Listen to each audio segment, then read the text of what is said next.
היום אני רוצה לדבר איתכם על סגירת מרפסות. למה לא כדאי לסגור מרפסת עם חלונות נאספים ומה החסרונות? אני אגע באיזה 7 נקודות מאוד קריטיים לדעתי, שאנשים לא מבינים למה זה לא שווה וזה יקר ומה החסרונות. תעשו עוקב ולייק ותרשמו בתגובות אם אתם מסכימים איתי או לא. הנקודה הראשונה זה הנזילות. יש הרבה פעמים אנשים שולחים לי סרטונים, וידאו, מלא נזילות מהחלונות הנאספים. לא יודע ממה זה, אני אף פעם לא הלכתי לאנשים לראות למה הנזילות האלה קורות, אבל זה קורה הרבה פעמים. יש מבול, יש גשם חזק, מלא נזילות, כל המרפסת מוצפת במים. לא יודע מי עשה את העבודה הזאת, יכול להיות בעל מקצוע לא מקצועי או משהו כזה, אבל זה קורה הרבה. נקודה שנייה, בטיחות. קרה משהו למנגנון, יש שם גלגלים למעלה למטה, קרה משהו למנגנון, חס וחלילה, הזכוכית פשוט יכולה ליפול, זו זכוכית כבדה, ואם היא נופלת מהמרפסת מגובה של איזה 8-9 קומות, זה סכנת נפשות, חבל על הזמן. אם קורה משהו לבן אדם למטה, אתם פשוט הולכים לבית סוהר. לא בעל המקצוע, אלא מי שגר בדירה. יכול להיות שגם בעל מקצוע ייכנס לבית סוהר, מי שירכיב את זה. השאלה איך טיפלו בחלונות האלה, אבל זה תופעה שכבר קרה, ואני אומר לכם בוודאות, זה יכול לקרות. אין דבר כזה, זה מנגנון חלש יחסית, ואחרי 5-6 שנים, המנגנון הזה מתחיל לעשות בעיות. החלונות לא נסגרים, כל הזכוכיות האלה שאתה מזיז כל פעם ימינה, שמאלה, המנגנון נשחק. עכשיו, עוד נקודה מאוד קריטית וחשובה, זה החברות האלה שמספקות את המנגנונים, וגם בעלי מקצוע. אם החברה פשטה רגל, ואותו בעל מקצוע או שהוא הפסיק לעבוד, או שהוא כבר לא עובד בתחום, לא משנה, סגר את העסק, וקרה משהו למנגנון ואתם צריכים להשיג גלגלים או פרזול או משהו להחליף, אין לכם למי לפנות, כי יש המון חברות בתחום הזה, וכל חברה יש לה פרזול משלה, חלק מגרמניה, חלק מסין, חלק מפה, חלק משם. אי אפשר להשיג את הפרזול, כל הכסף הולך לפח, אתם לא יכולים לסדר את החלונות שלכם.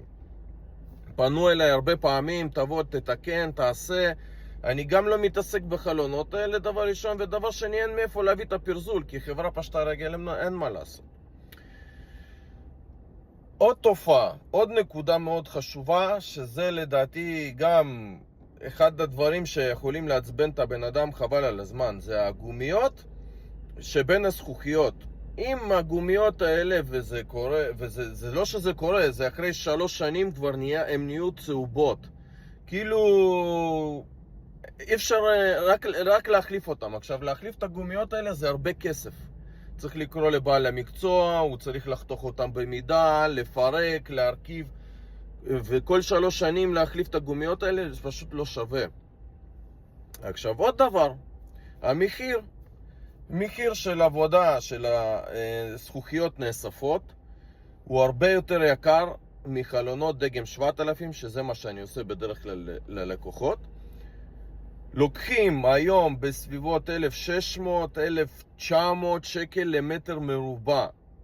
זה הרבה כסף. אם בממוצע עולה 20,000, 22,000 זכוכיות נאספות לסגור מרפסת, בחלונות 7,000 יעלה לכם בסביבות ה-15,000, לפי 1,200 שקל למטר מרובע. זה משמעותי מבחינת המחיר. בחלק השני של הסרטון אני אספר לכם למה כן כדאי לעשות את החלונות 7,000, כי יש לו הרבה יותר יתרונות. היתרון היחידי כביכול בחלונות נאספים זה שהחלונות אתה יכול להזיז אותם, את כולם, לאסוף אותם לצד אחד. אבל זה גם תופס מקום, וגם כל פעם להזיז שמאלה, ימינה, זה גם התעסקות בזה, מלא התעסקות. מה אתה מרוויח? כמה אוויר אתה צריך? מה אתה מרוויח מזה שהזזת את כולם הצידה? זה סתם, זה לא שווה. אנשים לא מבינים את זה, הם חיים באשליות. עכשיו, עוד דבר, שזה גם אחד הדברים הכי חשובים. שבחלונות 7,000 אתה יכול להוסיף רשת, אתה סוגר את המרפסת עם חלונות וגם מוסיף רשתות, אתה יושב במרפסת, פתחת את החלונות, יש לך רשתות. לא נכנסים חג'וקים, לא נכנסים חיונים, לא נכנסים ברחשים, יתושים. בחלונות נאספים אין את זה. עכשיו, כל הדברים האלה, אני חושב שלבן אדם שמתלבט או חושב או רוצה או לא רוצה, זה קריטי. הוא צריך לקחת את כל הדברים האלה בחשבון. עכשיו, בעלי מקצוע שמתעסקים בזה בחיים לא יספרו את זה לאותם אנשים. מה אכפת להם? הם באים, לוקחים את ה-22-20 אלף שקל, שמים בכיס, מרכיבים, הולכים הביתה, שלום על ישראל.